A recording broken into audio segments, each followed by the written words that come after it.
Ftit sigħat wara li l-Gvern ħareġ jgħid vittorja u wara li l-Prim Ministru Roberta Bela iddikjara li l-poplu Malti ħafer value mid-deal ta' Vitals u Stewart, il-Union għall-infermieri u l-qwiebel iddikjarat tilwim industrijali f'Keringrek.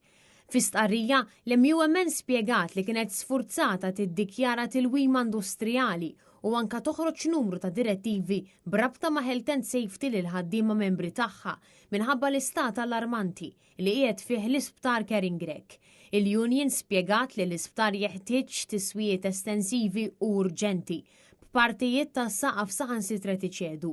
Fis-sala R1 it-toilet tal-qraba tal-pazjenti kellu saħansitra jingħalaq mill-periti għaliex kien ikkundannat u anka ddikjarat li huwa ta' periklu imminenti illi jċedi. L-MUMN komplet tispjega li l-kriżi fl-isptar Keringrek tmur lil mill-infrastruttura.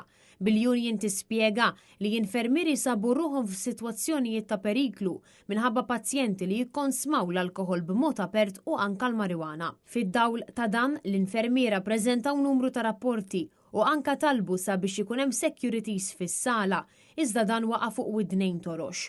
U appropju għalhekk li l-MUMN issa appellat sabiex id-Diviżjoni tas-Saħħa tieħu azzjoni, partikolarment kontra l-kap eżekuttiv ta' Keringrek u anka Chief Nursing Manager.